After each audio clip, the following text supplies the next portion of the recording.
Hey, I'd like to thank you guys for tuning in to Real Talk Sports. My name is Christopher. This is the Coffee Hour with co-host Anthony Winecoop. How's it going? It's going good, sir. It's going good. How'd you sleep? Great, sir. Great. All right. Well, we're going to wake you up with some topics here. I want to talk about the East Coast playoff matchup. Right now at the 8 seed, you got the Bulls sitting at 34-33, Pistons 34-34. Wizards 33-35, and I think the Bucks are a little far out of it with 30-39. I guess my main question to you, my man, is who takes that 8 spot? To me, I really think it's going to come down to Detroit and Chicago. So if I had to pick on experience, I'm going to go with Chicago. But a team that definitely the top two, Cleveland and Toronto, probably really don't want to see is Detroit, just because they're a young, physical team with Drummond. They got Reggie Jackson. So I think the top two seeds are really hoping it's not Detroit and Chicago, because even though Chicago still can bring that experience, I think they're the ones that kind of probably get knocked out after that, like a 6-game matchup. So yeah. I'm gonna go with Chicago just based on experience. I would like to see Detroit make it in that 8 spot, just because I thought they made a good move with getting Tobias Harris in that lineup. Yep. So I thought that maybe that would boost a little bit more scoring, a little more toughness, a little more versatility. Which it has. So I like to see that. I thought they would go on a little bit more of a win streak, but they've been above average kind of team this year. Another team that disappointed me, but I still think they have a shot, and it's the Wizards. John Wall, if Bradley Beal can stay healthy, you still got Nene, Gortat. You still got a good core there that can come in and put in points. They also got the other Morris twin, Markieff, I think it is. So that's another extra little 10, 15 points they could get out of somebody. So, yeah, the Wizards are also one of those teams that could definitely sneak up. They're not that far out of it. They're only a game at the max out of it. So, yeah, they're right there also. If you look at roster for roster, the Wizards, Pistons, Bulls, they shouldn't be fighting for an 8. They should be fighting for a 4th or a 3rd in the West. Roster-wise, they have the talent. They have the experience. I'm going to go on a line and say they've been disappointing this year. And more so the Bucks. They're a young team. I get that. But last year they were playoff material. And they were making some noise this year, with the new hype. So they're a little disappointing right now. But at the end of the day, I think the Wizards take the 8. So I'm going to go on to the West Coast. We got, Portland at the 6, 35-34. Houston at the 7, 34-34. Dallas, 34-34 at the 8. And Utah, 33-35. And then the other teams are pretty far back at that point. Do you think Utah sneaks in? Is there a team on this list that jumps out? I think Utah can sneak in, but I think their inexperience is going to still come back and haunt them. But, they're winning games right now. The other teams are slowly losing. I think they got the lucky draw of kind of having an ending weak schedule where everybody else is kind of having a tough schedule. So I think they can sneak in, but I'm still going to say everything stays where it's at right now. And I think Portland drops to 8th and everybody else jumps up to 6 and 7. I think it just reversed, but I think Utah's on the outside looking in. Yeah. Dallas plays Golden State tonight. I think that's a loss. So I really feel that Dallas maybe jumps a little bit. Houston, they've had chemistry issues all year. Portland has been on a little bit of a lose streak. They just lost to San Antonio the other night, or last night, I should say. So, to be honest, I think everything does kind of stay. Due to the fact that their schedule is so hard, and it's not. If Utah didn't go on that losing streak, because they're on the 5-game winning streak right now, if they didn't go on that losing streak coming off the All-Star break, we'd be talking about a different story. I think Portland, Houston, Dallas should be sending Utah gifts, because the only reason why they're still in the playoff mix is because Utah failed to really step it up until late, March. Yeah. So that's my take on that. Speaking of Golden State Warriors versus Dallas, they have a back-to-back. They got Dallas and then San Antonio. Do they win both games? Do they lose one? How does this work? Because they technically don't need to win both games to still beat the record. Do they save a little bit? I think this one tonight against Dallas, I think they'll win at least by more than 10. I think it's going to be a 15-point slaughter. Maybe even higher than that. I think they're just too motivated to get ready to play San Antonio, especially being a back-to-back. They probably want to get this one over and done with as soon as possible, maybe even by a third quarter. At the end of it, Steve Kerr's resting everybody if they can blow everybody out. I mean, that's no disrespect to Dallas. I'm guaranteeing Dallas is going to come primed and trying to beat them real quick. But I think Golden State's so focused on the San Antonio game because they know this is potential a West Coast Conference matchup to determine who's going to be playing for the finals. So I think they're going to try to get this one over with. I think they come away with this one. The San Antonio one, I think it's going to be a nail-biter, especially since San Antonio got beat so bad last time. They're going to obviously come out and fight. Plus, they want to keep their win streak at home. And Golden State hasn't won there since I think like 90, not 97, but like 30. They've lost 30-something straight games in there. Yeah. My takes on this is I was looking at do Golden State rest their players? But then I'm looking at fourth quarter. And when resting players doesn't mean that you don't play the players, you just lessen their minutes. Yeah. But then, when Golden State's blowing teams out by 30 points, Stephen Curry doesn't play in the fourth. Klay Thompson doesn't play in the fourth. Draymond may still play in the fourth. They play a lot of Sean Livingston in the fourth. Barbosa in the fourth. I mean, so it's not that they're not resting their guys. I think it's a benefit. When you blow teams out, you are resting your guys in the fourth. Because they're not playing, 42 minutes or 38 minutes. They're playing 20 minutes. So as long as they're still blowing out teams, they're technically still getting rest on their players. I think they do blow out Dallas tonight. I think Dallas, got lucky with the win.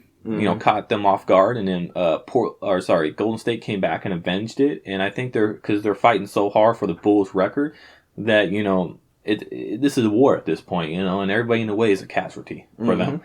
So that's how I feel about that. Let's go back to the Bulls for a second.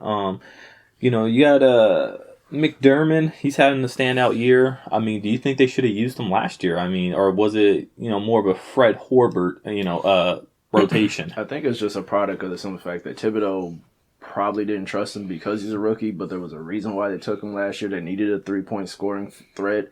So I think Thibodeau lacked on not playing him, but I think it is because Fred Hoiberg's system. Fred Hoiberg runs that kind of run and gun spread offense style in basketball. I mean, well, he was a lot like Steve Kerr as a player. Yeah. When he played for Minnesota Timberwolves, he was a gunner. Yeah.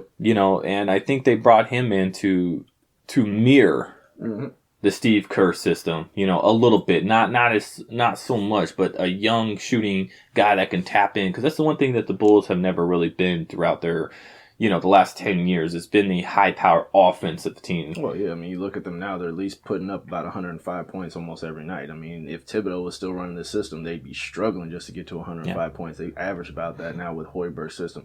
Even though it gives up a lot of defense, but it is exciting. The fans are getting happy. And I think McDermott is definitely flourishing in that. I mean, even Tony Snell, another guy, he's a 3-point specialist. He's flourishing in this system. So I think Hoiberg's definitely helping McDermott's game. Yeah, I agree. So I'm gonna switch off to Miami. They're obviously got a secure spot in the playoffs. I don't think they clinched quite yet, but they're pretty much a clinch. Whiteside is having a good year. Chris Bosh, another, injury with the blood clot. The blood clot situation. Is it time to move on from Chris Bosh? Is it time to maybe force him into retirement and maybe look at your future with Whiteside?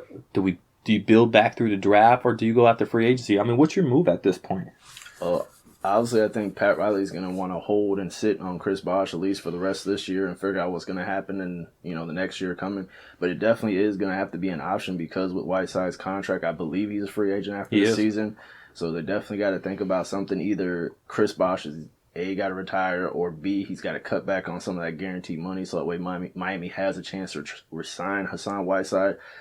And if they can't, they just basically got to pull money somewhere and then, probably build through the draft also because Chris Bosh is kind of starting to become a liability. And, the team's got to start trying to find another way to, keep themselves floating. It is Miami. They're not trying to play for just playoffs. They want championships. Well, and then at the end of the day, like that guaranteed money. This is why I don't like big contracts and guaranteed money is because you get injured like this, which, I don't wish injury upon no player in the league. But you get injured, you're guaranteed money.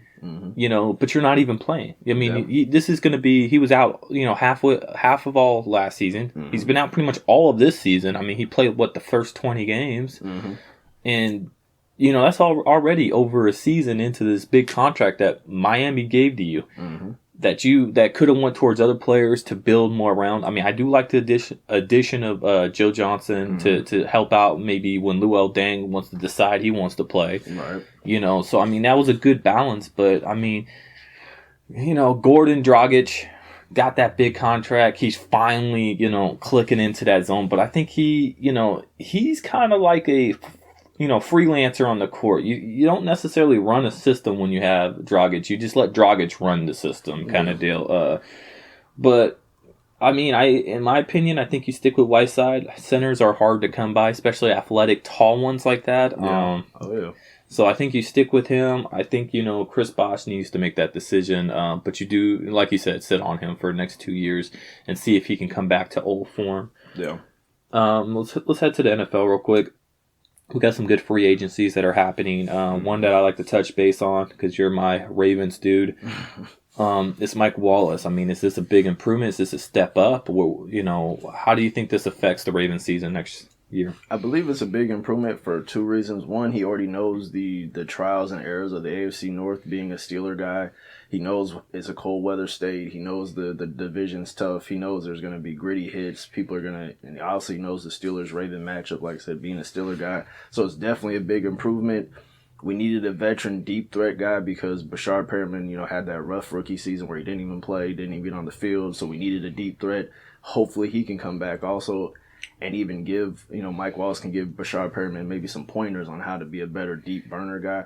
And then secondly, it's a number one guy that we can maybe use to drop Steve Smith into that slot role, maybe make him a third option instead of always being that number one or even a number two.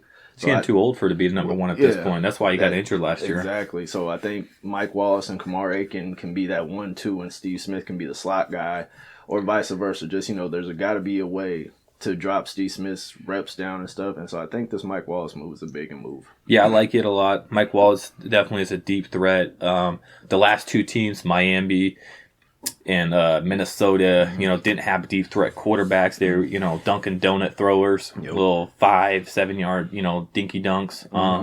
When you have a guy like Mike Wallace, you're misusing him at that point. Yeah. Now, his comments in the press conference were probably unnecessary. You don't want to down a quarterback, especially a young quarterback. So now you put the light on you a little bit. Now you have to produce because you got, Joe Flacco's probably one of the best deep throwers in the league right now.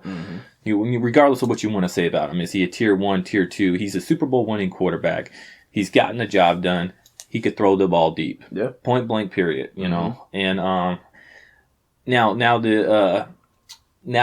I guess the spotlight's on Mike Wallace to produce. You don't produce, you look like crap. I definitely, as a Raven fan, want to see him either get the PIs that Torrey Smith always used to get as that deep throw guy, or just in fact catch the ball and burn. I mean, get that, Joe's going to throw it about a good 30, 40 yards. You got to make that catch and either get, just that catch there or get your butt in the end zone. So, yeah, definitely Mike Wallace has got to show that veteran leadership. Yeah. I need to see what I seen when he was a Steeler, going down there from Ben and throwing it deep. So, yeah. So the Broncos did match CJ contract like I predicted they would because CJ was a big part of that offense.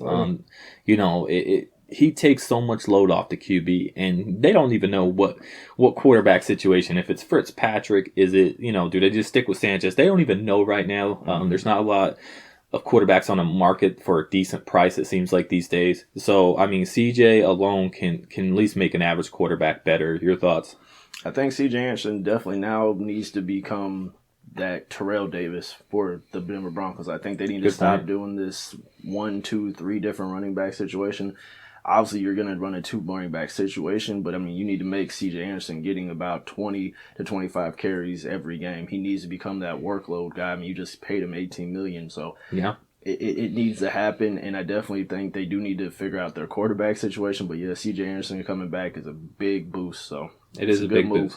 I like that too. And speaking of quarterbacks, Johnny Manziel was coming out of a club, I guess, like a few days ago. TMZ, asked him, hey, are you, what's your situation? He says that he will be a quarterback this season. Is that the case? Will he be a quarterback this season? He's gonna be a quarterback. without a job, I don't think he's going to have a chance in the NFL. I don't think any team's going to give him a shot. I mean, unless the team's real desperate, I think he sits out this whole year. I mean, if the Dallas Cowboys don't take a shot on him, then nobody else will. No one's going to touch him. I agree with that. I don't think he plays in the NFL this year. I think right now there's so many quarterbacks on the market that because of that reason, with RG3 being on the market, with, Kaepernick, even though 49ers, is kind of BSing with his contract. We'll get to that in a moment. Mm-hmm. But, with Mike Glennon, another guy we're going to get to in a moment here, Fitzpatrick's still technically on the market. Mm-hmm. There's too many quarterbacks on the market. If this was a season where, maybe there was 3 quarterbacks tops on the market, I could see him landing somewhere, but because there's not really a need for quarterbacks. I mean, if there was when there's a need for quarterback, because then Tim Tebow's name get brought up. Well, on top of that, you got the draft too. You got the draft coming up. Your teams are much more willing to deal with young guys that they can mold and say, look, this is not how you need to act. I mean, they're going to use Johnny Manziel as a perfect example. We don't need another Johnny Manziel in our organization right now. Exactly. I agree with that. Kaepernick most likely looks like he's going to stay in the 49ers. So not willing to will and deal. Mm-hmm. Is he your starting quarterback, or is Blaine Gabbert still your man? I think Chip Kelly's going to go with Blaine Gabbert, in my personal opinion. But to me, when I seen Chip go to Frisco, I thought Kaepernick and him were going to match like a glove. It was going to be great. But apparently there's issues going on, so I think it's going to be Blaine Gabbert. They're going to draft, obviously, maybe a quarterback, Vernon Adams. Then Kaepernick, I think, is going to get traded later on, probably during the draft. Yeah, I think they do fit like a glove, like an O.J. Simpson glove.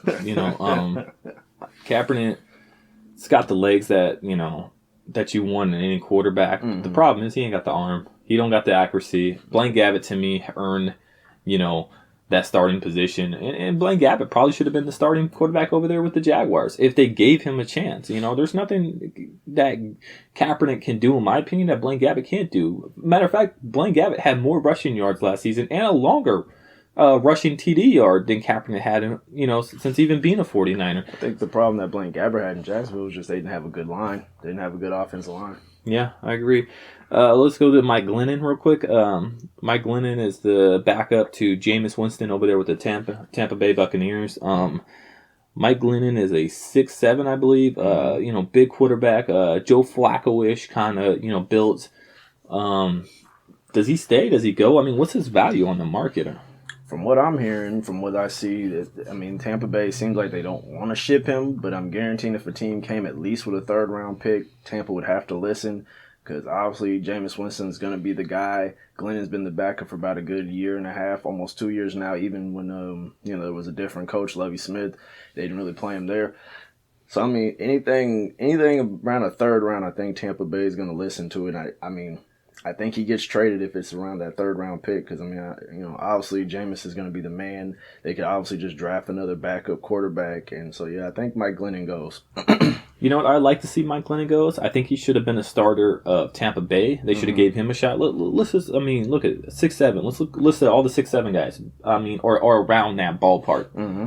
Ben Roethlisberger, Joe Flacco, Blake Bortles. Yep. You got a lot of big quarterbacks out there. Even Tom Brady at 6'4". Yeah, Tom Brady. He's the lower end of that scale. But taller quarterbacks have can see the field a lot better. Not to say that shorter quarterbacks can't get the job done, but a guy his size, guy with his arm strength. Mm-hmm. Brock Osweiler, another guy. You got to at least give him a shot somewhere. You got to at least try for a year, or at least 6 games, and be like, what can this guy do for us? Because he's a good quarterback sitting in the wrong situation. That's definitely something I would like to see. Let's see. Bennett goes to the Pats. Is that a big upgrade? To me, it's a huge upgrade. Martellus Bennett to the Patriots. That gives the Patriots the 2 tight end tandem they had back when they had Aaron Hernandez and Rob Gronkowski in their early heyday. Now you get a Rob Gronkowski who's a solid vet now. Mm-hmm. Obviously, people can't tackle him. He's a hard person to deal with. Now you bring in a Martellus Bennett who's, to my opinion, a little bit better route runner. Obviously can catch the ball. I think he had over 90-some touchdowns through his career. Yeah. Tom Brady just got a whole lot scarier now. If teams weren't afraid of the Patriots now, they are definitely terrified now. Yeah, I think once again it comes down to Tom Brady. Does he still have the quick decision making that he's had throughout his career? This is another year. He's going to be hitting 39 this year. Mm-hmm. He had a great year last year, but is there enough in the tank? Parts of me want to say no. There's not enough in the tank. I think the Pats were right to sign him to a short-term 2-year deal. I think they want to. He's a year-by-year guy now. When you get to that age, you're a year-by-year guy. You're that Brett Favre where we'll try you and we'll see. I think giving him more help is better. They're going to release Danny. I think they should keep him. Releasing him, I understand why they're releasing him. They got another guy to replace him. Mm-hmm. But with how quick players get injured, especially on the Pats, their wide receivers always seem to get injured. It's, they can use him as a backup, or they can, switch him, out and, work with him in some way. He's been a big part of that system. He knows the system. Any weapon that you can give Tom Brady is a good weapon at this point. Oh, yeah. So, that pretty wraps up the QB situations here. Another thing I kind of want to touch a little bit of base on is Roger Goodell. They had a petition to remove his power to suspend players or disciplinary actions. My thoughts on that a little bit is I've always been a big advocate in letting the law handle the law. We don't need any rent-a-cops. And that's why I think Roger Goodell is. He jumps to things sooner than it needs to be. Like, for instance, the whole thing with Adrian Peterson, where he jumped to that. A lot of people didn't even know Adrian Peterson still technically could have played. He never was suspended. Mm-hmm. He could have played. So I think, it's a good thing if Roger Goodell does lose that power. Mm-hmm. Let the law be the law. Let them make their decision. If he's guilty, he's guilty. We live in the USA where, you're innocent till proven guilty. Mm-hmm. Let the law handle it. If they, say you're guilty and you're going to get time or you're going to get probation, then you come in and make the disciplinary actions or the suspensions that need to be done. Yeah. But when you go on the, and you do things, like the Tom Brady, you just look like an idiot. You do. Well, I think for me, he's just trying to protect his brand so heavily. But, I prefer him just to deal with football stuff. If there's someone taking steroids or there's someone using some over-the-counter drug to make them stronger or doing something, using illegal substance, handle that stuff first before you start worrying about the things that the law happens. If there's someone fighting in the club or there's someone, beating their woman or whatever, all this stuff. I understand that's very bad and, like I say, he's trying to protect his brand, but worry about the actual brand stuff first, then worry about the legal stuff. I think he puts his hands on way too many things. He wants to try to handle things, get out in front of stuff too quick. It's just like, let the law do the stuff first. So, if he gets stripped of that power, I think it will be a good move. I think fans will be more happy about it because I think a lot of fans think like us. He's doing way too much too often. Well, and it's too much, double standard. Like, for instance, Ray Rice gets caught on TMZ tape. Mm-hmm. He's been out of the league since. Greg Hardy. Same situation. Black and blue wife or girlfriend or whatever, stays and gets to play. Only gets suspended a few games. Where is the situation different? You can't have double standards. You gotta, let the law handle it. If they get on probation or they get found guilty, then have a standard suspension time. Like, hey, this is standard for domestic violence. You do this, you're out a year, or you sit out a year, or whatever the case may be. But have a standard. Don't one player. This and one player that, it just doesn't look good for you. So I agree with that. So last but not least, I want to talk a little bit about UFC, the rematch between Diaz and McGregor. I was a little shocked at this rematch. Actually, I thought McGregor would go back to his weight class and, earn a little more stripes. This may hurt his career. He may be the punching bag for that weight class. Diaz got extremely a lot of confidence. I can't wait to see the press conference and what McGregor's going to say now, because he can't go on the limb and talk crap because he got his butt whooped. Yeah, he definitely. I hope he's going back home doing his homework. Honestly, I think this fight got set up just because Dana White's using him as a cash cow. Honestly, it's like, I get it because it maybe has so much hype and it's such a big fight, but I think really McGregor should go back down, fight Jose Aldo, fight someone in his weight class first. This shouldn't have been his first fight back after losing to Diaz, but Dana White's all about that money, and I guess there's so much hype around this fight that he might as well just go and do it again, but I think it's going to hurt McGregor. I think it will. Dana White is known for making the fights that the people want. In my opinion, that's not necessarily what the people want. Is he knows how to make the fights that knows what his wallets want. Yeah. He is the Capital One credit card, what's in your wallet guy. Pretty much. And I think, it may be better for McGregor because he'll have a chance to prep for this fight, compared to, only having 10 days before. So, I mean, maybe that will play to his benefit. But if he loses again, we may never even hear about McGregor again at this point. I mean, this is how crucial I think this fight is for McGregor. He, the guy that just dominated a weight class, talked all that mess, which I loved because he backed it up. But then he came to this weight class.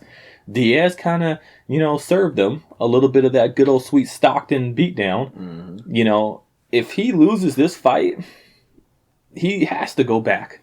There's no staying in this weight class at that point because it's going to prove that you aren't ready to go up. And once again, I drive back this statistic because it's so true that fighters do better when they drop weight classes than when they go up weight classes. Well, the thing for me, McGregor's definitely going to have to doubly train because now you're giving Diaz time too. Diaz took that fight on only 11 days of actual training. Now you're giving Nate Diaz a full training camp. He knows the date. He knows the time. Now you give him a good 2, 3, 2 months. I'm not sure how long the UFC 200 is away from, but you're giving Diaz also enough time now. So now McGregor, in my opinion, needs a double train because, like I said, there's tape now. On that fight alone, so he can look back at the fight that he won and take a look at what you do. You're gonna, McGregor's gonna have to switch up a little bit.